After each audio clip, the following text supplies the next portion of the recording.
जेसुकै होस् चाहे भनेकै छ त रामकुमारी झाँक्रीले, हामी त डुबिहाल्यौँ तर अरूलाई पनि हामी सग्लो रहन के पनि भन्न बाँकी नै राखेको छैन नि।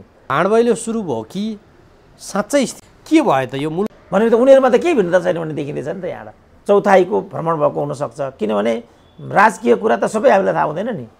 डाक्टर साहबलाई कार्यक्रममा स्वागत छ। ल हस्, धन्यवाद।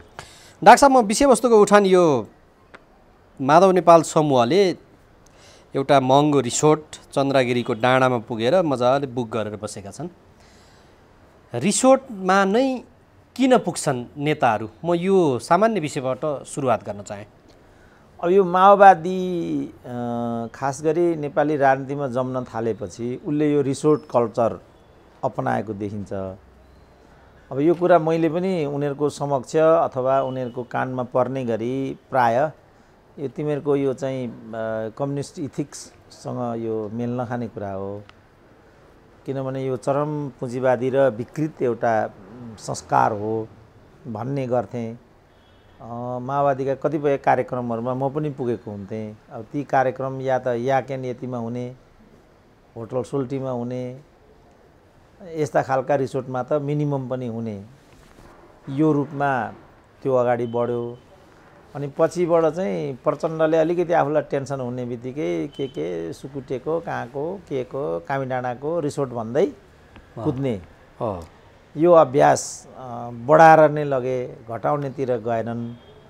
अब अहिले माधव नेपाल चाहिँ माओवादी तर्फ लहसिएको एउटा धोतकको रूपमा सायद अब अहिले माधव नेपाल पनि यो रिसोर्ट कल्चरतिर अग्रसर भएको देखिन्छ। यसमा एक दुईवटा कारणहरू हुन सक्ने भए। पहिलो कुरा त यस्ता रिसोर्टहरू यिनीहरूकै हुन्छन्। यही प्रवृत्तिका मानिसहरूले यस्ता खालका रिसोर्ट महँगा होटलहरू क्याप्चर गरेर बसेका हुन्छन्। म एकपल्ट पोखरामा पुगेको थिएँ, त्यहाँ पनि एउटा ब्रेकफास्टमा लगेका थिए साथीहरूले। त्यो चाहिँ यस्तै माओवादी लडाकु मध्ये कसैको यो रेस्टुरेन्ट हो भन्ने कुरा गर्थे। यहाँ यो तरिकाले उनीहरूले त्यो संरचना बनाएका छन्, कतिपय ठाउँमा क्याप्चर गरेका छन्, हत्याएका छन् र त्यो व्यवसायलाई प्रवर्धन गर्ने एउटा जस्तो भनौँ न राजाका पालामा सोल्टी नै किन, अन्नपूर्ण नै किन भन्ने हुन्थ्यो। पछि त्यो हायाततिर एक्सेलरेट भयो, अहिले त्यो चाहिँ मेरिट होटलतिर डाइभर्ट भइरहेको छ। अन्यथा यहाँ एभरेस्ट होटल थियो। त्यस कारणले यिनीहरूको एउटा नेक्ससलाई पनि यसले सो गर्छ र त्यो नेक्ससलाई प्रवर्धन गर्ने दुराशयबाट पनि यस्तो कुरा गर्छन्। नम्बर फर्स्ट, अब कम्युनिस्ट नेताहरू भन्ने अनि अब सम्पूर्ण जायजेथा हामीले पार्टीलाई समर्पित गरेका छौँ भन्ने अनि पुँजीवादी पक्षधरको जस्तो त्यो महँगो महँगो रिसोर्टमा जाने 2-3 दिनसम्म बडो रिल्याक्स गरेर चाहिँ नि बसिदिने, अनि हामी त एजेन्डा बनाउन वातावरणमा पो पुगेका थियौँ त भनिदिने यो खालको प्रवृत्ति देखियो पछिल्लो समयमा। त्यही भएर मैले विषय उठाएँ। त्यो त अब मैले 52 सालमै निष्कर्ष निकालेको थिएँ। यिनीहरू कम्युनिस्ट होइनन्, यिनीहरू क्यारिस्ट मात्रै हुन्। पद र प्रतिष्ठाको लागि यिनीहरू जे पनि गर्छन्, यिनीहरू अवसरवादी तत्त्व हुन् भन्ने निष्कर्ष मैले 52 सालमै निकालेको थिएँ। अब त्यो कोणबाट हेऱ्यो भने त यो केही पनि कुरा नयाँ भइराखेको छैन। जब चाहिँ कोही पनि इथिकल छैन भन्छ ऊ त आफ्नो सिस्टमप्रति कमिटेड हुँदैन। सिस्टमप्रति कमिटेड नहुने बित्तिकै त उसकाबाट विभिन्न दुष्चरित्रहरू चाहिँ पैदा हुन्छन्, ती विस्तारित हुन्छन् र तिनले प्रभावमा पार्दै ल्याउँछन्। अनि सिङ्गो पङ्क्ति नै त्यो खालको हुँदै जान्छ र अन्तत्वगतमा कम्युनिस्ट सिस्टम नै अवसान हुन्छ। सोभियत सङ्घको अवसानदेखि पूर्वी युरोपको कम्युनिजमको अवसानको पछाडि यस्तै प्रवृत्तिले काम गरेको छ। अब डाक्टर साहब, यो अहिलेको परिस्थितिमा चाहिँ जनाधार नै नभएका नेताहरू दायाँतर्फ दायाँ बायाँ राखेर माधव कुमार नेपालले पत्रकार सम्मेलन गरे। खास गरी मुकुन्द नेउपाने र अर्का एकजना नेता राखेर उनले दायाँ बायाँ उनलाई राखेका छन् र पत्रकार सम्मेलन गरेका छन्। अब उनीसँग लागेका ती 9-10 जना जो हिजो 57 जना छौँ भन्थे, ती सबै मूलधारको पार्टीमा मिसिन पनि गइसके। माधव नेपालले यो रिस्क राजनीतिक केही उपलब्धि हासिल गर्नकै लागि लिए अथवा उनी कुन दिशामा पुग्छन् यसरी? यो दिशा त माओवादीमा पुग्ने बाहेक यसको कुनै अर्को गन्तव्य छैन। त्यसकारण मैले चाहिँ सुरुमा के भनेको थिएँ भने माओवादी आफै माधव नेपाल आफै असल नेता हुन्, इजममै भन्दा असल नेता हुन्। आफै माधव नेपाल। तर उनको यो स्टेप चाहिँ उनको राजनीतिक जीवनकै सबभन्दा खराब स्टेप हो भनेर मैले चाहिँ भनेको थिएँ। के पाउनको लागि यिनी यो कदम चालिरहेका छन्? यो चाहिँ उनले जसरी पनि केपी ओलीलाई देखाइदिने अभिप्रायबाट यिनी परिलक्षित भएको देखिन्छ। यसको पाउने कुरा अरू पाए भने पनि के छ, प्रचण्डको पार्टी अध्यक्ष पाउलान्, प्रचण्डको प्रधानमन्त्री पाउलान्। त्यस्तो फ्यान्तु प्रधानमन्त्री त मनमोहन अधिकारी नै कति लामो समयसम्म, त्यो के अर्थ हुन्छ? त्यस्तो मनमोहन जस्तो प्रधानमन्त्री र पार्टी अध्यक्ष हुनुभन्दा त बरु आम नेता हुनु नै धेरै कल्याणकारी कुरा हो नि त। त्यो बाहेक त माधव नेपालको पक्षमा कुनै कुरा आउने जस्तो पनि देखिँदैन र अब त त्यो करिब करिब कन्फर्म पनि भयो। किनभने जुन एउटा पङ्क्तिमाथि उभिएर माधव नेपालले यो हरकत गरिराखेका थिए, त्यो पङ्क्ति आफै त आज पश्चगमन भइहाल्यो। माधव नेपाललाई त्यो मौरीको घारमा हुत्याइदियो र आफू चाहिँ डाँडामा रमिता बसेर हेर्ने ठाउँमा उभियो। यसबाट उनी त्यहाँ गए भने पनि झन् कमजोर हुने, अन्त कहीँ पुग्ने भन्ने त कुरै भएन। किनभने तपाईँले नै भन्नुभयो मुकुन्द रेग्मीको, मुकुन्द नेउपानेको जनाधार केही पनि भएन, झलनाथको जनाधार पनि खस्किँदै छ भन्ने छ। त्यसकारण यस्तो बेलामा माधव नेपालले जुन चाहिँ गन्तव्य लिइराखेका छन्, यो चाहिँ मैले देख्दा परिणामहीन गन्तव्य हो। र मैले त सुरुमा भनेको पनि थिएँ कि यो पार्टीलाई अस्तित्व बनाउने नै सम्भावना पनि हुँदैन। अब त्यो मैले यिनीहरूको कार्यदिशालाई हेरेर भनेको थिएँ, किनभने त्यो रङ थियो। सूर्यमा मत बटुल्ने, रुखमा त्यसलाई गएर समर्पित गर्ने, आफ्नो पार्टी ढाल्ने अनि आफ्नो प्रतिस्पर्धीलाई गएर चाहिँ अगाडि बढाउने, जुन चाहिँ आफ्नो प्रमुख दुश्मन हो भनेर आफ्नो विगत लामो 14-15 वर्षको एमालेको नेतृत्वका रूपमा पार्टीको जो दस्तावेज लेखन गर्थे, त्यसमा त उनले कति ठाउँमा चाहिँ वर्ग राजनीतिक शक्तिहरूको चाहिँ मूल्याङ्कन गर्ने गरेको देखिन्छ र त्यहाँ उनले चाहिँ किटान गरेको हुन्छ कि नेपालको राजनीतिक अन्तर्विरोधको क्रममा चाहिँ एक नम्बरको दुश्मन भनेको चाहिँ नेपाली काङ्ग्रेस हो। आफूले जसलाई एक नम्बरको दुश्मन भनेर करार गरियो, त्यसैलाई सरकारमा पुर्याउनको लागि आफ्नै दललाई लात हान्यो भने त यो त कल्पना गर्न सकिने कुरा होइन नि। अब अग्नि खरेल लगायतको टोली निर्वाचन आयोग पुगेर त्यो 20% जुन हस्ताक्षर छ त्यसको भेरिफिकेसन मागै छन्। माधव नेपालले पत्रकार सम्मेलन गरेर के भने मलाई त घर न घाटको बनाउने भए भन्ने कुरा गरेका छन्। अग्नि खरेल लगायतले गएर हामीले त भदौ 1 गते निष्कासन गरेका छौँ। अब पार्टी खोल्यो भनेदेखि त अब सभामुखले ढिलो गर्न आफ्नै ठाउँमा छ, तर सांसद पुग्दैन है, हुँदैन त्यहाँ चाहिँ यहाँ त्यसको वैधानिकतामा हामी प्रश्न उठाउँछौँ भनेका छन् डाक्टर साहब। होइन, अब त्यो भन्न पाइयो किनभने तपाईँले आज कान्तिपुरको ब्यानर न्युज पढ्नुभयो होला, नेपालका मिडियाहरू पनि कति गैर जिम्मेवार छन्। त्यस्तो किसिमको एउटा समाचारलाई उनीहरूले ब्यानर न्युज बनाएर अब अध्यादेश चाहिँ निष्प्रभावी हुन्छ भन्ने कुरालाई चाहिँ उनीहरूले मूल प्रवाहीकरण गरिराखेका छन्। अब एउटा दललाई लक्ष्य गरेर एउटा अध्यादेश ल्याउने अनि त्यो दललाई तहस पारिसकेपछि त्यो अध्यादेश निष्प्रभावी हुने भनेपछि त यो त के हो? यो कस्तो यो एउटा राजनीतिक अभ्यास साथीहरू गरिराखेका छन्। र उल्टो के भनिरहेछन् प्रचण्ड भने केपी ओलीको अध्यादेश लोकतन्त्रको विरुद्ध, हाम्रो अध्यादेश चाहिँ लोकतन्त्रको सुदृढीकरण भनेपछि तपाईँ अनुमान गर्न सक्नुहुन्छ के राजनीति नेपालमा चलिरहेछ। जब यता यो भइराखेको छ भने उताले खबरदारी गर्न खोज्यो भने त के ठुलो विषयवस्तु भएर त कुनै विषयवस्तु हुने जस्तो म देख्दिनँ। किन पनि देख्दिनँ भने एकले अर्कालाई प्रतिरक्षा गर्ने, बचाउ गर्ने, एकले अर्कालाई चाहिँ खुइल्याउने, कमजोर देखाउने, लोकतन्त्र केपी ओलीलाई हिजो चाहिँ प्रतिगामी त भनियो भनेदेखि अब जे पनि भन्दा हुन्छ भन्ने अभ्यास छ हामी कहाँ। अब केपी ओलीलाई प्रतिगामी भन्नु र यो अध्यादेश ल्याएर केपी ओलीको पार्टी तहस गराउनु अनि केपी ओलीको पार्टी फुटिसकेपछि त्यो निष्प्रभावी भन्नु भनेको त एउटै प्रवृत्ति हो नि। अब यो माधव नेपाललाई हिजो जसले उचाले उनीहरूले चाहिँ के भने केपी ओलीकोलाई चाहिँ प्रतिगामी पनि भने, अनेक भने, त्यो आरोप पनि लगाए, त्यसमा होमा हो मिलाए, साथ दिए। अनि हठात अब त्यस पछाडि उनी पार्टी फुटाए माधव नेपालले, त्यसपछि उनीहरूले साथ दिएनन्, 2 दिनसम्म समय दिए, त्यसपछि वार्ता गरे। अब अहिले चाहिँ आजबाट उनीहरू सर्लक्क मूल पार्टीमा हामी त एउटै हौ नि, हामी त फुट्दैनौँ भनेर मिसिन गए। यो खेल के खेलेका हुन् यिनीहरूले? अब खेल उनीहरूको आन्तरिक कुरा भयो, हामीलाई थाहा हुने भएन। तर मैले 10 बुधेको रटान किन लगाउँछन् त? होइन किन त्यो त प्रश्नै छ किनभने त्यो कार्यदल बनाएको त माधव नेपालले हो नि त अनि कार्यादेशको पनि त्यहाँ केही निर्देशिका थियो होला र उनीहरूलाई के लागिरहेको थियो होला भने पार्टी फुटाउनेतिर हामी गइराखेका छैनौँ उनीहरूलाई भ्रम थियो होला कि माधव नेपाल पार्टी फुटाउनेपट्टि होइनन् अन्यथा किन कार्यदल बनाउनु पर्थ्यो कार्यदल बनाइसकेपछि त कार्यदलले दिएको प्रतिवेदन अनुरूप आचरण गर्नु पर्यो नि त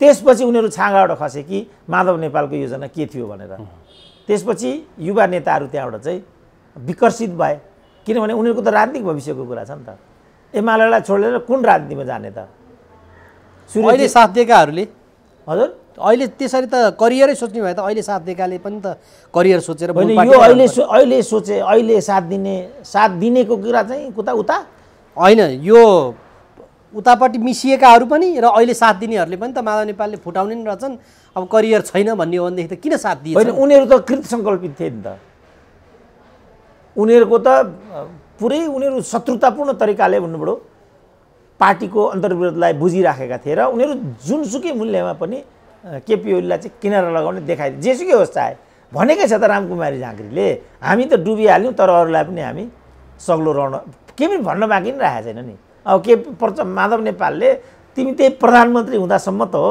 त्यहाँबाट खुस्किएपछि तिमीलाई हेरुला नि त भनेको छ तर फेरि माधव नेपालले त आज पत्रकार सम्मेलन गरेर के भन्यो भने ललिता निवास जग्गा प्रकरणमा आफ्नै चाहिँ नि महासचिवलाई चाहिँ चोख्याइदिए मलाई चाहिँ फसाउन आँटेका थिए हातै धोएर लागि परे भनेका छन् अब त्यो अब उनीहरूको आन्तरिक त्यो एउटा हुनसक्छ अभिप्राय हजुर तर हामीले चाहिँ तथ्य र क्रोनोलोजीको आधारमा हेर्ने हो भने हातै धोएर लागे अनुसारको केही गरेको त पाइएन किनभने यो हामीलाई थुनाउने नै कुरा हो भन्थे त्यही बेला प्रचण्ड र मलाई यो थुनाउने नै कुरा हो भन्थे र बाबुराम पनि त्यसलाई लिएर बढी आत्तिएका हतप्रभ भएका भन्ने कुराहरू गर्थे हामीलाई पनि हो कि भन्ने मैले अनेकचोटि लीलामणि पौडेललाई चाहिँ 6 महिना मात्रै समय हुँदाहुँदै किन चीनको राजदूतबाट फिर्ता गरेको भन्ने पटक पटक मैले अन्तर्वार्ताहरूमा प्रश्न उठाउने गर्थेँ किनभने लीलामणि एउटा निख्रिएको प्रशासक भन्ने पनि थियो र उनले त्यहाँ फटाइ गरेको इत्यादि गरेको भन्ने कुराहरू केही पनि सतहमा थिएनन् भन्नेलाई मानेर यसले गर्दा हाम्रो अन्तर्राष्ट्रिय प्रतिष्ठामा आँच आउँछ यो राम्रो हुँदैन यसले राम्रो मेसेज दिँदैन भन्ने आधारमा मैले यो भन्थेँ अनौपचारिक रूपमा उनीहरूसँग सोद्धाखेरि तिमीले किन लखेटेका छौ त लीलामणिलाई भन्दा उनीहरू के भन्थे भने परोक्ष त बालुवाटारको काण्ड पनि यसको लागि कारक हो भन्ने खालको कुरा मसँग भन्न खोज्थे तर यही खालको खेदाई यिनीहरूले प्रोपोगेन्डाको रूपमा चाहिँ ल्याए तर तदनुरूपको त केपी ओलीले केही पनि कदम किन चाहेको भए त थुनिदिन सक्थे नि त उनले केपी ओलीलाई नजिकबाट चिनेको हौँ भन्ने साथीहरू मलाई के भन्थे भने केपी ओली अत्यन्त प्रतिशोधी छन् र कुनै पनि हालतमा यी दुईजनालाई भ्रष्टाचारको मुद्दामा लगेर नथुनिकन छोड्दैनन् मलाई भन्थे मलाई पनि हो कि भन्ने लाग्न खोज्थ्यो किनभने बाबुरामले चाहिँ किन तिमीले माओवादी पार्टी छोडेको भन्दा तपाईँलाई पनि त्यो होला त्यो सूचना के भने क्यान्टोनमेन्टको एकलौटी पैसा चाहिँ 19 अरब यिनले चाहिँ गरेको हुनाले मैले माओवादी छोडेको भनेको चाहिँ 1 2 बुढी हिसिलाले पुस्तकमा पनि लेखेकी छिन् अब हिसिलाले पनि लेखी छिन् अब 2 बुढी गण्डकी जलविद्युत परियोजनामा चाहिँ 3टा पूर्व प्रधानमन्त्रीहरूले 3-3 अरब रुपियाँ चाहिँ घोटाला गरेको छ त्यसको प्रमाण मसँग छ पुष्टि गर्न सक्छु भनिरहेछ बाबुरामले ती 3 अरब मध्ये 3 अरब केपीको भए पनि बाँकी 3-3 अरब चाहिँ अहिलेको गठबन्धनको प्रचण्ड र शेरबहादुरको भागमा पर्छ यस्तो बेलामा कसले कसलाई थुन्ने के हो यो अब यो माता तीर्थको जग्गा प्रकरणमा पनि अस्ति हाउसमा पनि कुरा उठाए यो दुईटै कुरा उठाए भ्रष्टाचार विरुद्ध कारबाही त गर्ने तर यो चाहिँ के गर्छौ त भनिरहेको थियो उनले त्यहाँ त्यसकारण मुख्य कुरा चाहिँ केपी ओली र माधव कुमार नेपालको बिचमा गहिरो असमझदारी रहेछ भन्ने देखिन्छ हिजैदेखिको सायद यो हिसाब हो कि भन्ने पनि लाग्छ अब एकले अर्कालाई सिद्ध्याउन खोजेको जति भने पनि केपी ओलीले माधव नेपालसँग पावर सेयरिङ गर्नमा मात्रै कन्जुस्याइ गरेको अरू कुरामा केही गरेको भन्ने चाहिँ मलाई लाग्छ त्यो माधव नेपालको मनोगत कुरा हो। यही मनोगतता चाहिँ प्रचण्डको पनि हो। अनि माधव नेपालले किन यतिको धेरै रिस्क मोले त? प्रचण्डको भुलभुलैयामा परे कि? भुलभुलैया चाहिँ पनि हो। मुख्य कुरा चाहिँ यो स्वार्थ, अवसर, ठेक्का, पट्टा, नियुक्ति इत्यादिमा जो एकलौटी गर्नेदेखि निरन्तर र निरपेक्ष रूपमा माधव नेपाल माथि चाहिँ दुर्व्यवहारपूर्ण व्यवहार गरे केपी ओलीले र काहीँ पनि पावर सेयरिङको उनले लक्षण देखाएनन्। माधव नेपालका कति कार्यकर्ताहरूको औषधोपचारको सिफारिस हुन्थ्यो, त्यो पनि मानेनन्। कतिलाई राजदूत बनाइदिनु पर्यो भन्थे, त्यो पनि मानेनन्। र हामीले बाहिर सुन्दाखेरि अब क्याबिनेट मिनिस्टरको कुरा पनि यही छ। पछिल्लोचोटि जो 3 जना 4 जना मन्त्रीहरू थप्नेदेखि यो अमेरिकाको राजदूत बनाउने प्रकरणमा बिल्कुल निषेध गरेको केपी ओलीले। त्यसपछि एउटा महत्त्वपूर्ण चाहिँ जुन केपी ओली स्वास्थ्य उपचारको लागि थाइल्यान्ड जाँदै थिए, त्यो बेला चाहिँ बुके लिएर गएका स्वास्थ्य कामना गरौँ भनेर तपाईँको मलाई स्वास्थ्य कामना नै चाहिँदैन भन्ने कुरा अब पत्रिकाले पुराका पुरा मिसइन्फर्म गरेको भए अब उनीहरू जानुन्। तर यो चिज बजारमा आयो। त यसले गर्दाखेरि माधव नेपाल रिसाको रिसाई एकदम क्रुद्धताको बाटो अग्रसर हुँदै गए र प्रचण्ड यो चिजलाई परबाट हेरिरहेको थिए। उनले त वामदेवलाई पनि एउटा मुङ्ग्रोको रूपमा प्रयोग गर्ने, किन उहाँ वामदेवको पराजय भएको थियो। यो पराजयको पछाडि माओवादी नै थियो। हिजोको अन्तर्वार्तामा प्रचण्डले वामदेवले के भने माओवादीको त्यहाँ 26 लाखको भोट, 26 लाख मध्ये माओवादी होइन 26,000को भोट, माओवादीको 26 र एमालेको 20 भए पनि ओभरवेलिङ मतले चाहिँ त्यहाँ वामदेवले जित्नुपर्ने। त्यही भएर उनले माथि प्युठान छोडेर पूर्ण आत्मविश्वासका साथ तल मात्रै बर्दियामा मात्रै चुनाव लड्ने निश्चय गर्नुको पछाडि पनि सायद यही कारण थियो। प्युठान छोडेको भनेर प्युठानका पनि रिसाए, तल आए तल पनि लात खाए। हिजोको अन्तर्वार्तामा सुरुमा त मलाई केपी ओलीले नै हराएको भन्ने कुरा गरे, पछि अलिकति टोङ चिप्लेको सुधार्नेतिर त्यहाँको जिल्ला कमिटीमा चाहिँ केपी ओली पक्षकै नेतृत्व भएको र मलाई राम्रो साथ नभएको हुनाले म पराजित भएको हुँ भन्नेतिर विषयलाई डाइभर्ट गर्न पहिला त फुस्काइहालेँ मैले, उनीहरूले नै मलाई हराएको भने।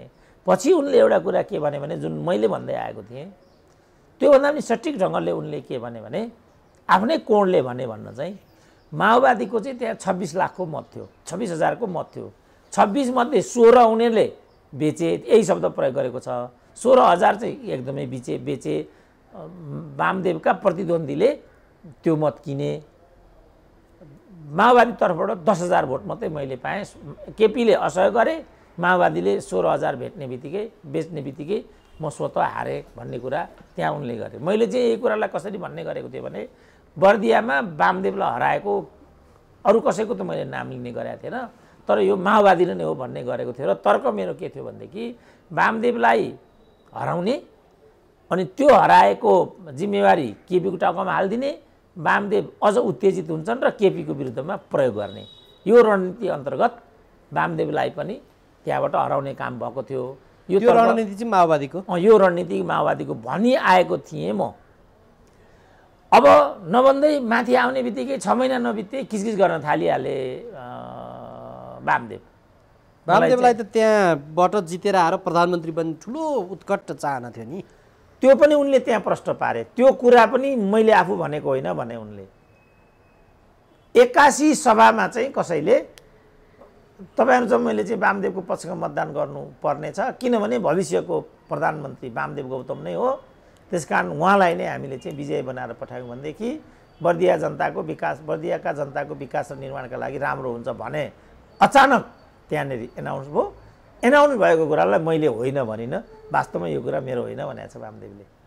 अनि राष्ट्रिय सभामा त्यसो भए किन आउनु पर्यो? अनि हारेको मान्छेलाई संविधान संशोधनको उत्कट चाहना किन पर्यो? प्रधानमन्त्री बन्न त उनको मेरो चाहिँ चाहना होइन भन्ने त त्यहाँ अहिले त मिलेन नि डाक्टर साहब। ठिकै छ, त्यो मिलेन, त्यो मेरो कुरा होइन। त्यसपछि म भन्दै त्यो उहाँको कुरा हो, मैले भनिदिएको मात्रै। त्यसपछि उहाँले यहाँ आएर चाहिँ अघि मैले भन्दै थिएँ 6 महिनापछि बखडा गर्न थाल्नुभयो र कहिले रोल्पाबाट कहिले पाल्पाबाट कहिले काठमाडौँ 7बाट स्थान रिक्त गराएर भए पनि निर्वाचित भएर आउने र प्रवेशै गराएको छ त सचिवालयको बैठकमा प्रचण्डले नै प्रवेश गराएको छ। अब प्रधानमन्त्री हुने पालो वामदेवको हो। तर भरे त उनीहरूलाई त वामदेवलाई त अप्पर हाउसमा पनि नलैजानु रहेछ। वामदेवले घुर्क्याएर म अप्पर हाउसमा जान्न भने सुरुमा केपी ओलीले पनि भित्रबाट वामदेवलाई त्यहाँ पनि नपठाउने भन्ने अथवा मेरो चाहिँ केपी ओलीसँगको वार्तामा जे वामदेवलाई लिएर मसँग केपी ओलीले कुरा गरेको थियो त्यो कुरा सुन्दाखेरि चाहिँ उहाँहरूको वैरभाव रहेछ र वामदेवलाई नल्याउनेमा केपी ओली कृत सङ्कल्पित हुनुहुँदो रहेछ भन्ने कुरा त्यस बेला मात्रै मलाई थाहा भयो। त्यो त निर्णय गर्यो स्थायी कमिटीले, कार्यान्वयन नै गर्दैनन् नि प्रधानमन्त्रीले त्यति बेला केपी ओलीले। तर हामीलाई कारण थाहा थिएन नि त। त्यो कारण चाहिँ मलाई उहाँले बालकोटको भेटमा खुलाउनु भयो। त्यो कारण थाहा थिएन हामीलाई। मैले अनुमानको मात्रै आधारमा भनेको थिएँ कि वामदेवलाई हराउने रणनीति चाहिँ प्रचण्डको हो, किनभने वामदेवलाई मुङ्ग्रोको रूपमा प्रयोग गर्नुपर्ने थियो प्रचण्डलाई केपीको विरुद्धमा। यो सब त खेलखाल र झेलझालको कुरा थियो। भनेपछि सबै यो अस्थिरताको जड निकाल्ने त्यो मेन व्यक्ति चाहिँ प्रचण्डै रहेछन्। अब प्रचण्डको मात्रै टाउकोमा नहालौँ, किनभने केपी ओलीले यो समग्र पार्टीको र हाउसको नेताको हैसियतले यसलाई व्यवस्थापन गर्ने दायित्व त उनको हो नि त। इतिहासले त यो चिज मात्रै हेर्छ नि त, केपी ओली असफल भए यो मात्रै हेर्छ नि त। किन असफल भए, कसरी असफल भए यो त हेर्दैन नि त। त्यसकारण प्रचण्ड पनि हुन्, यसमा दुई मत छैन। तर प्रचण्ड मात्रै हुन् भन्ने कुरा चाहिँ फेरि प्रचण्डको लागि न्यायपूर्ण हुँदैन। त्यो हामीले अन्यायपूर्ण रिमार्कहरू छोड्नु हुँदैन। समाज मिसलिड हुन्छ, समाजले फेरि धारणा बनाउँछ। फेरि अहिले त फेरि भाइरलको थ्योरी पनि छ, फेरि अघिल्लो पछिल्लो कटाएर भाइरल मात्रै अगाडि बढाइदियो भने फेरि मिसलिडिङ हुन्छ। त्यसकारणले प्रचण्ड पनि हुन्, प्रचण्ड मात्रै चाहिँ होइनन्। माधव नेपालले त्यसो हो भने त्यही केपी ओलीसँगका कुण्ठालाई लिएर त्यसैलाई इभी सान्ने प्रयोजनको लागि मात्रै यो पार्टी आफैले बनाएको घर चाहिँ लातानेर हिँडेका हुन् डाक्टर साहब। अब वामदेवका होइन नेकपाका बौद्धिकहरू चाहिँ त्यो कुरा मान्दैनन् र के भन्छन् भने त्यो कारण मात्रै झगडाको बिउ होइन, यसमा अन्य कारणहरू पनि छन्। सायद वैदेशिक कारण होला, अरू केही उनीहरूका चाहिँ हामीलाई भन्न नमिल्ने कारणहरू होलान्। तर कुण्ठा मात्रै चाहिँ कारण हो भन्ने कुरालाई उनीहरूकै झोले बौद्धिकहरूले मानेनन्। अब उनीहरूका झोले बौद्धिकहरूले नै मानेनन् भने अब मैले त बलै गरिकन त्यहाँ मात्रै किन केन्द्रित हुनु पर्यो विषयमा। मलाई चाहिँ चाहिएको कुरा कति मात्रै हो भनेदेखि जनादेश के हो, मतादेश के हो, त्यो त स्थायित्व र समृद्धिका लागि हो। त्यसबाट विमुख हुने हो भने त उहाँहरूले जनतासँग आदेश लिनुपर्छ। जस्तो नेपाली काङ्ग्रेस पनि प्रतिपक्षका लागि मतादेश लिएर आएको पार्टी हो, उसले पनि सरकारमा जाने हो भने त फेरि नयाँ ताजा जनादेश लिनु पर्यो। मैले चाहिँ यहाँ मात्रै जोड दिने गरेको छु। उनीहरूको नाटीकुटी, उनीहरूको भित्र के छ, किन उनीहरू लडाइँ गर्छन्। जस्तो अब एउटा सामान्य चाहिँ प्राविधिक कुराहरू मात्रै हामी आउटर लेयरमा बस्ने मान्छे भएको हैसियतले, जस्तो साधारण सहयोग 2 लाख रुपियाँ दिनु पर्यो, मेरो फलानो कार्यकर्ता आउँदैछ आर्थिक सहयोग दिएर पठाइदिनु पर्यो, केपी ओली त्यस्तोलाई 2000 दिदिने, यसलाई राजदूत बनाइदिनु पर्यो, केपी ओली ढिम्की नै नदिने, यसलाई मन्त्री बनाइदिनु पर्यो, केपी ओली ढिम्की नै नदिने, फेरि केपी ओली के छ कमरेड कसो 1 कप कफी खाउँ पनि कहिल्यै नभन्ने। अब यता मत परिणामबाट हेऱ्यो भने पनि यति साह्रो इग्नोर गर्नुपर्ने त माधव नेपालको स्थिति त होइन, किनभने 45 मतले मात्रै पार्टी अध्यक्षमा उनको पराजय भएको छ। यो कुरालाई असह्य रूपमा माधव नेपालले लिएको प्रतीत हुन्छ। त्यसपछि उनी चाहिँ बाउठिँदै त्यो त तपाईँ पनि सोसियल मिडियामा देख्न सक्नुहुन्छ, जुन कुरा मैले अघि पनि उल्लेख गरेँ। तपाईँलाई त्यही प्रधानमन्त्रीको फुरफुर होइन, त्यहाँबाट लतारेपछि हेर्नुहोला अनि तपाईँको हालत के यही भनेको छ। जनता कहाँ, क्रान्ति कहाँ, पार्टी कहाँ, राष्ट्र कहाँ, राष्ट्रियता कहाँ, कोभिड कहाँ, कार्यकर्ताको भाग्य र भविष्य कहाँ, पार्टीको अब अहिले हामीले पार्टी बनाएको भन्नुहुन्छ। पहिलो कुरा त उहाँहरूले मात्रै यो पार्टी बनाएको पनि होइन, यही पार्टीका लागि केपी ओली जेल बस्नुभएको हो। केपी ओलीको पनि त्यो जेलमा बसेको स्ट्रेन्थ, जेलमा बसेको त्याग चाहिँ राजनीतिमा प्रयुक्त हुँदैन भन्ने कुरा त आफैमा अन्यायपूर्ण छ। दोस्रो कुरा जस्तो अहिले आज पनि माधव नेपालले भन्नुभएको छ यो पार्टी मैले बनाएको हो भन्दै हामीले बनाएको हो र हामी जम्मै यता छौँ भन्दै उहाँले मुकुन्द नेउपानेको नाम गर्नुभयो। बेदुराम भुसाल बेदुराम त केटाकेटी हुन् नि। मुकुन्द नेउपानेको गर्नुभयो, अमृत बोहरा, हजुर अमृत बोहराको गर्नुभयो, आफ्नो गर्नुभयो, 3टा हुनुभयो, झलनाथको गर्नुभयो। सत्य के हो भने उहाँले भन्नुपर्ने नाम सबै छुटाउनु भयो। सिपीको नाम छुटाउनु भयो, सर्वप्रमुख उहाँ त झापाको लिडरै हो, सिपीको नाम उठाउनु भयो। प्रारम्भिक कालमा आरके उहाँको नाम पनि छुटाउनु भयो। त्यो बेला पार्टीका सचिव झापाका सचिव मदन खपाङ्गी उहाँको नाम छुटाउनु भयो। सायद त्यो बेला उहाँ ब्याङ्कको जागिरी हुनुहुन्थ्यो भनेर मैले सुनेको छु। भनेकै छन् नि 28 सालमा त ब्याङ्कको जागिरी थिए भनेर। त्यसपछि उहाँ झापा आन्दोलन हुँदा उहाँ ब्याङ्कको जागिरी हुनुहुन्थ्यो भन्ने कुरा तपाईँले पनि भन्नुभयो। मदन खपाङ्गीको त्यति बेला मदन खपाङ्गी झापा जिल्ला कमिटीको सचिव थिए, उहाँको नाम छुट्यो। सिपी मैनालीको नाम छुट्यो, आरकेको नाम छुट्यो। शहीदहरूमध्ये रामनाथ दाहालको सर्वप्रमुख भूमिका भन्छन्, उहाँको नाम छुट्यो। त्यसपछि रत्नकुमार बान्तवाको इलाममा रत्नकुमार बान्तवाको नाम छुट्यो। रत्नकुमार बान्तवा कोअर्डिनेसन केन्द्रको संस्थापक होइन, रत्नकुमार बान्तवा त प्रथम सम्मेलनबाट आएका रहेछन् रत्नकुमार बान्तवा चाहिँ।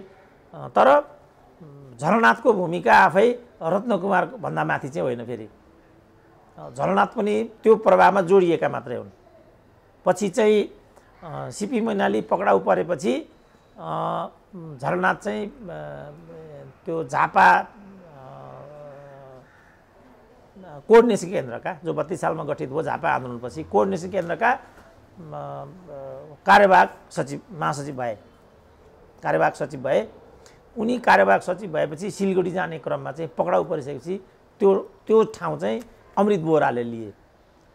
अब पछि त जुन प्रथम सम्मेलन भयो 35 सालमा, त्यो प्रथम सम्मेलन नै औपचारिक जुन नेकपा एमालेको पूर्व रूप नेकपा मालेको चाहिँ जो संस्थापक जस्तो अब गोविन्द नेउपानेको नाम पनि 8 जनामा गोविन्द नेउपानेको नाम पनि छ र मणिपाल राईको नाम पनि छ। खोइ त उनीहरू मणिपाल पनि जेल परेका छन्।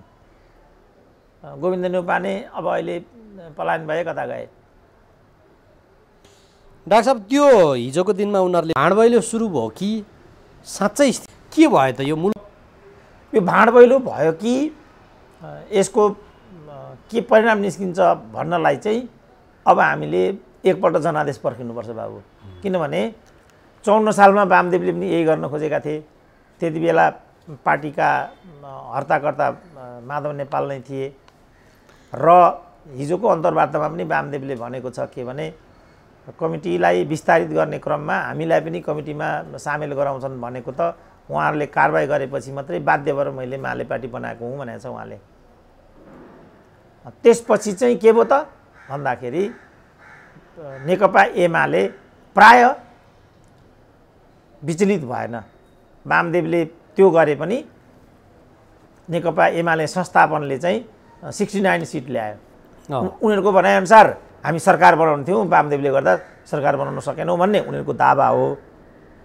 मैले देख्दाखेरि वामदेव फुटेर गए पनि त्यसको तात्विक असर परेन र एमाले जुन 48 सालमा 69 सिट ल्याएको थियो, ठ्याक्कै त्यो 69 सिट ल्याएको थियो, ठ्याक्कै उसले त्यो 69 सिट लिएर आएर उसको वर्चस्व चाहिँ कायमै रह्यो। भनेपछि अब भोलिको दिनमा पनि भूमिका त्यस्तै हुन्छ, माधव नेपाल त्यस्तै चोइटेर बस्नुपर्ने अनि मूल पार्टीले त्यही ल्याउने भन्ने हुन्छ। अब म भन्दै थिएँ त्यो हकमा चाहिँ तपाईले जो पूरक प्रश्न गर्नुभएको छ त्यो हकमा चाहिँ मेरो विचारमा उनीहरूले अब एउटा बृहत्तर मोर्चा बनाउँछन् माओवादीसँग मिलेर, या त माधव नेपाल त्यहाँ विलय हुन्छन्, होइन भने उनीहरूको त्यो एउटा बृहत्तर मोर्चा चाहिँ बन्छ। त्यसपछि यता नेकपा एमाले रहन्छ, सायद विप्लव रोहित स्वतन्त्र वामहरू मिलेर एउटा मोर्चा बनाउँछन् त्यहाँ। त्यहाँ त्रिकोणात्मक अनि सङ्घर्ष हुन्छ। नेपाली काङ्ग्रेस, एमाले नेतृत्वको मोर्चा, माओवादी नेतृत्वको मोर्चा, यस्तो बन्छ भोलिको निर्वाचनमा। अब यसलाई नेपाली जनताले कसरी हेर्छन् त? सम्पूर्ण कुरा यसले निश्चय गर्छ। जस्तो मलाई के लागिरहेछ भने त्यो बेलासम्ममा शेरबहादुरको सरकार अत्यन्त अलोकप्रिय भइसक्छ, किनभने यिनीहरूको कार्यशैली त यही भयो। अब अहिले 40 दिन भइसक्यो उनी सरकारले विस्तार गर्न सकेका छैनन्। नाङ्गो रूपमा एमाले फुटाएर एमालेलाई तहस नहस गराउनेतर्फ उनीहरू उद्वेलित देखिन्छन्। यसलाई नेपाली जनताले कसरी हेर्छ त? मैले देख्दा यसलाई नेपाली जनताले उच्च मूल्याङ्कन गर्दैनन्, किनभने केपी ओली विरुद्ध चाहिँ कल्पित आरोप लगाइएको छ प्रतिगमनको। त्यो प्रतिगमनमुखी कुरा थिएन, त्यो स्वेच्छाचारी कदम मात्रै थियो केपी ओलीको। किन केपी ओली आफै स्वेच्छाचारी र अहङ्कारी शासक हुन्। त्यसकारण त्यसलाई त्यही भनिनु पर्थ्यो। तिम्रो अहङ्कारले तिम्रो साथीभाइलाई पेल्ने ठेल्ने, तिम्रो एकपक्षीयता, तिम्रो जातिवादी चिन्तन, तिम्रो माधव कुमार नेपाल जस्तो वरिय नेतालाई चाहिँ गन्ती नगर्ने चिन्तन, प्रचण्डलाई उपेक्षा गर्ने चिन्तन ठिक थिएन। यही चिन्तनले गर्दा हामी यहाँ आइपुग्न विवश भयौँ। उनीहरूले भन्नुपर्ने मैले त यति मात्रै थियो। तर उनीहरूले जसरी केपी ओलीले ज्यादती गरे त्योभन्दा बढी ज्यादती चाहिँ केपी ओली विरुद्ध मात्रै गरेनन् कि अब आएर त माधव कुमार नेपालले नाङ्गो ढङ्गले यो दिन निर्माणको लागि पार्टी विरुद्ध चाहिँ घात गरेर सूर्यबाट आएको मत रुखमा लगेर खनाइदिए। नैतिकताको दृष्टिकोणले, कुनै पनि दृष्टिकोणले मैले देख्दा सहज छैन। अब यसलाई नेपाली जनताले कसरी हेरेका छन् त? मैले पो यसरी हेरेँ, यसरी बुझेँ, यसरी व्याख्या गरेँ। आम मान्छेलाई कस्तो लागेको छ त? ठिकै छ, केपी ओलीको चाहिँ यो बढ्ता व्यवहार यो दण्डनीय छ भन्ने लाग्दै यिनलाई दण्डितै गर्नुपर्छ भन्ने भयो भने चाहिँ मैले अघि जुन मोर्चाको कुरा गरेँ त्यहाँ जान्छ परिणाम। अब काङ्ग्रेस सत्तामा नगइकन चुनावको माहौल आएको भए त काङ्ग्रेसले नि 2/3 ल्याउँछ र म आफै त्यहाँ उभिन्छु मैले नै भनेको थिएँ। किनभने यो 2/3 मास्ने दण्डित हुनुपर्छ भन्ने मेरो अभिमत थियो। ठिक त्यसरी नै जसरी नाकाबन्दीको विरुद्ध लड्ने केपी ओली पुरस्कृत हुनुपर्छ भन्ने त्यो बेला मैले भूमिका खेलेको थिएँ। त्यसपछि नेपाली काङ्ग्रेसको पक्षमा भूमिका खेल्नुपर्छ अथवा यो जान्छ, यो न्यानो तातो चाहिँ त्यहाँ जान्छ वामपन्थीहरूको बेइमानीको कारणले भन्ने मेरो टिपोट थियो। अब अहिले मेरो टिपोट बदलेको छ, किनभने यो केपी ओली विरुद्ध लक्षित जो किसिमको हरकत आयो उनकै दललाई दुरुपयोग गरेर उनकै दललाई हान्ने जुन हत्कण्ड आयो यो लोकतान्त्रिक दृष्टिकोणले पनि अनुकूल भएन, मतादेशको दृष्टिकोणले पनि अनुकूल भएन। त्यो जगमा चाहिँ यसको सहानुभूति उनले पाउँछन् र पाउनुपर्छ भन्ने अहिलेको मेरो रिमार्क छ। अब 18 महिनापछि के हुन्छ? अब केपी ओलीले नै यो बिचमा कस्ता कस्ता फन्डाहरू उठाउँछन्। जस्तो अस्ति हाउसमा बोले, त्यो हाउसमा उनको अभिव्यक्तिमा त्यही ओज देखेँ मैले। र त्यहाँ माधव नेपाल र प्रचण्ड त बस्न पनि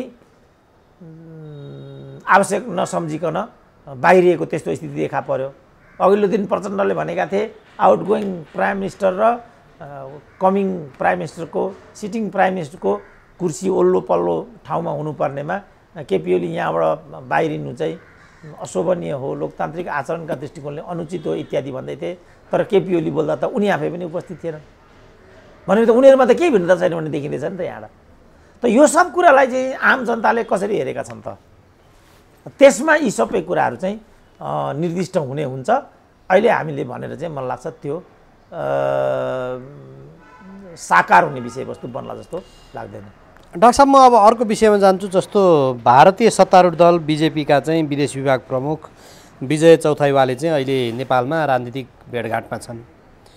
उनको भेटघाट अब हाम्रो दक्षिणी छिमेकी राष्ट्रको कुनै पनि नेताको यहाँ आगमन र त्यो भेटघाटलाई बडो चाहिँ चासोपूर्वक र बडो हेरिन्छ त्यसमा चाहिँ नि यो अहिलेको यो परिस्थितिमा यस्तो यो घटनाक्रमको बिचमा उनको यो भेटघाटलाई डाक्टर साहबले कसरी हेर्नु भएको छ, के पाक्दैछ? अब यस्तो चाहिँ नेपाल भारत बिचमा एउटा मनोविज्ञान जस्तो छ। यहाँबाट त्यहाँ जाने बित्तिकै सरकार परिवर्तन गर्न अथवा आशीर्वाद दिन गयो इत्यादि। अस्ति विमलेन्द्र निधि गए, ये सब कुराहरू भन्थे। त्योभन्दा अगाडि पछाडि पनि यहाँका नेताहरू त्यहाँ जाँदा यस्तै खालको चिप टिप्पणी, सस्तो टिप्पणी गर्ने आम प्रवृत्ति नै छ भारत र नेपालका बिचमा। अब चाहिँ यता आएको कुरालाई पनि त्यसरी हेर्न थालियो। अब ठ्याक्कै भन्नलाई उनी किन आएका हुन् वा प्रधानमन्त्रीको खास सन्देश लिएर आएका हुन्, नयाँ सरकार आएको छ त्यसलाई खास एउटा आइस ब्रेकको लागि आएका हुन्, के आएका हुन् त्यो कुरा बाहिर आइराखेको छैन, पहिलो कुरा। दोस्रो कुरा मलाई अहिले के लागिरहेछ भने सायद अफगानिस्तानको क्राइसिस पछि क्षेत्रमा चाहिँ एउटा विषम स्थिति उत्पन्न भइराखेको छ। त्यो बेला सायद सार्कलाई पुनर्ताजगी गरौँ, किनभने सार्क पनि स्थगन जस्तै छ। भारत चाहिँ बिमस्टेकको पक्षमा देखियो, सार्क चाहिँ निष्प्रभावी हुनुको पछाडि भारत जिम्मेवार भन्ने कुरा सर्वव्यापकै छ। अब अफगानिस्तानको केसमा सायद भारतलाई पनि लाग्यो कि सार्क हुनु ठिक थियो, सार्कलाई चाहिँ मुर्जाएर मैले गलत गरेँ भन्ने सायद नरेन्द्र मोदीलाई अनुभूति भयो कि पाकिस्तानसँगको सम्बन्धमा उनीहरू स्वीकार्नै चाहँदैनन् त अब त्यसको नतिजा प्रत्युत्पादक हुँदै गएको देखियो नि त। अब अहिले पाकिस्तान त त्यसै पनि उनीहरूको पुस्तौनी दुश्मनी भयो। अब अफगानिस्तानमा धेरै नराम्रो एउटा भारतको स्थिति त्यहाँ उत्पन्न भयो र अफगानिस्तान पनि फुत्किने जस्तो स्थिति भयो। म्यानमारको स्थिति पनि प्रतिकूल छ। नेपालमा पनि भारत विरोधी भावनाहरू घट्ने होइन बढ्ने नै हुन्छ। यसलाई लिएर त जुन एउटा राइजिङ सुपर पावरको मनोविज्ञानबाट भारत हिँडिराखेको छ, यो उसको लागि त काउन्टर प्रोडक्टिभ भयो नि त। सायद उसले त्यो रियलाइज गर्यो कि त्यसपछि यसलाई व्यवस्थापन गर्ने एउटा सूत्रको रूपमा यो चौथाइको भ्रमण भएको हो कि ठुलो सम्भावना चाहिँ मैले त्यहाँ देखिराखेको छु। के हो विस्तारमा हामीले हेर्नुपर्छ। योभन्दा अगाडि पनि यस्तै राजनीतिक सङ्कट गइरहेको बेलामा खास गरी भारतले चासो दिने अनि छिमेकी राष्ट्रहरूका चाहिँ नेपाल स्थित कूटनीतिज्ञहरूले चाहिँ पहल गर्ने, उनीहरू दौडधुप गर्ने यस्तो गरिराख्थे। त्यही प्रसङ्गमा उनी पनि नेपाल आए। सबै राजनीतिक दलका नेताहरू पूर्व प्रधानमन्त्रीहरूलाई घर घरमै पुगेर अब भेटिरहेका छन्। त्यो हिसाबले यो प्रश्न रेज भयो। डाक्टर साहबले त्यसमा भनिदिनु भयो, यो हिजोको दिनमा दक्षिणी छिमेकीबाट आउँदाखेरि चाहिँ पछिल्लो त्यसपछिको फेजमा परिवर्तन आएको छ कि छैन? फेरि युजुअली आएको छ, किनभने रहका चिपा आएका थिए, त्यसकै तरङ्ग आज नेपालको राजनीतिमा चलिराखेको छ। फेरि चौथाइ आएका छन्, कुनै अर्को तरङ्ग उत्पन्न हुँदैन होला भन्नु छैन। अघि मैले भने हाम्रो मनोविज्ञान एकातिर, हाम्रो मनोविज्ञान अर्कोतिर, यहाँको चाहिँ ग्राउन्ड रियालिटी नेपाल भारत सम्बन्धको सन्दर्भमा। तर अहिले त चाइनाको चासो पनि त्यतिकै बढिरहने हुन्छ, EU र अमेरिकाको चासो पनि घट्ने कुरा छैन, बढ्ने नै हुन्छ। यो सबै कुरालाई त भारतले पनि हेरि नै रहने विषय भन्छ। सँगसँगै चाइनाको सन्दर्भमा भारतको चाहिँ अमेरिकासँगको निकटता, त्यो कुरालाई पनि उपेक्षा गर्न सकिँदैन। तर हेक्का राख्नुपर्ने कुरा चाहिँ के भने अहिलेको जुन बदलिँदो विश्व परिस्थिति छ, यो विश्व परिस्थितिमा चाहिँ चीन, रुस र भारतको बिचमा सहकार्य हुने सम्भावनालाई पनि अस्वीकार गर्न सकिँदैन। किनभने चीनलाई उपेक्षा गरेर जान उपयुक्त हुँदैन भन्नेतिर भारत किन छ भनेदेखि रुस र चीनको बिचमा सहकार्यको सम्भावना पनि त्यतिकै छ। अब अहिले अफगानिस्तानको सन्दर्भमा चीनले चाहिँ कस्तो नीति अख्तियार गर्यो भने अफगानिस्तानलाई चाहिँ पाकिस्तान थ्रु डिल गर्ने। त्यस्तो बेलामा इन्डियाले पनि नेपाल थ्रु केही कुरा डिल गर्ने सोचेको भए त्यो पनि अन्यथा हुँदैन। किनभने सुशील कोइरालाको पालामा सुषमा स्वराजको भारतीय विदेश मन्त्रीको रूपमा जो नेपालमा भ्रमण भएको थियो, त्यति बेला जारी संयुक्त विज्ञप्तिमा चाहिँ नेपाल र भारतको विदेश नीति समन्वयात्मक हुने भन्ने छ। र त्यति बेला नेपालका समकक्षी विदेश मन्त्री चाहिँ महेन्द्र बहादुर पाण्डे थिए, जो अहिले चाहिँ चाइनाका राजदूत छन् र केपी ओली समूहको प्रतिनिधित्व गर्छन्। त भनेपछि यिनीहरू त माकेसाङ्लोमा परिसकेका छन् नि। यिनीहरू त समन्वयात्मक विदेश नीति, अहिले नेपालको त स्वतन्त्र अस्तित्व भन्ने र स्वतन्त्र विदेश नीति भन्ने त अलमोस्ट छैन नि त। त्यस्तो बेलामा नेपालसँग गहिरो गरी सहकार्य गर्नु, आदान प्रदान गर्नु मैले देख्दा अपरिहार्य जस्तो छ। त त्यो अपरिहार्यताले पनि भन्नुबडो चौथाइको भ्रमण भएको हुनसक्छ। किनभने राजकीय कुरा त सबै हामीलाई थाहा हुँदैन नि। राजकीय कुरा चाहिँ कसैको आकाङ्क्षाले पनि निर्देशित गर्दैन, त्यो चाहिँ खास अनुबन्धहरूले निर्देशित गर्छ। र ती अनुबन्धहरूमध्ये जस्तो 50 को टिटीको कुरा भन्छौँ, 1965 को पत्राचारको कुरा भन्छौँ, 1990 को चाहिँ संयुक्त विज्ञप्तिको हामी कुरा भन्छौँ, त्यसपछिका अनेक संयुक्त विज्ञप्तिहरूमध्येको यो सुषमा स्वराजवाला विज्ञप्तिको कुरा पनि मैले गरेँ। त यो सब कुराले दुई देशको सम्बन्धलाई चाहिँ निर्देश गरिराखेको हुन्छ। त्यसको मातहत सबै कुरा भइरहेका हुन्छन्। अब हामी चाहिँ हल्का ढङ्गले यो त्यो यस्तो भनेर चाहिँ चिजलाई बुझिरहेका हुन्छौँ। राजकीय मामला त त्यसरी जाँदैन नि त। राजकीय मामला त गहिरो र परबाट सञ्चालित हुन्छ र मान्छेले चाहेको कुरा पनि त्यहाँ भइरहेको हुँदैन। मान्छेले चाहँदै नचाहेको कुरा पनि, जस्तो अमेरिकालाई चाहना थियो होला अफगानिस्तानमा त्यो स्थिति होस्, मान्छेले कल्पनै नगरेको घटना त्यहाँ भइदियो नि। राजकीय मामला भनेको चाहिँ त्यस्तो हुन्छ। त्यसकारण अहिले के भन्छन् भने जे स्थिति अफगानिस्तानमा उत्पन्न भइरहेछ वास्तवमा यो त तालिबान र अमेरिका मिलेर ल्याएको पनि भन्दैछन्। मान्छेहरूले त्यो विभिन्न अड्कलबाजी गरिरहेका छन्, तर नेपालीहरू जो अफगानिस्तानमा छन् उनीहरू चाहिँ रुवाबाजी गरिरहेका छन्। सरकारले अहिले खेलिरहेको भूमिका, खास गरी सरकारले विदेशस्थित कूटनीतिक नियोगहरूमा जहाँ नेपालीहरू स्वतस्फूर्त काम गरिरहेछन् उनीहरू चाहिँ आइरहेका छन्, उनीहरूले उद्धार गरेर पठाइदिएका हुन्। नेपाल सरकारले चाहिँ केही पनि गरिरहेको जस्तो देखिँदैन। भूमिका किन खेल्न सकिरहेको छैन सरकारले? उसको त हिजैदेखि जनतालाई चाहिँ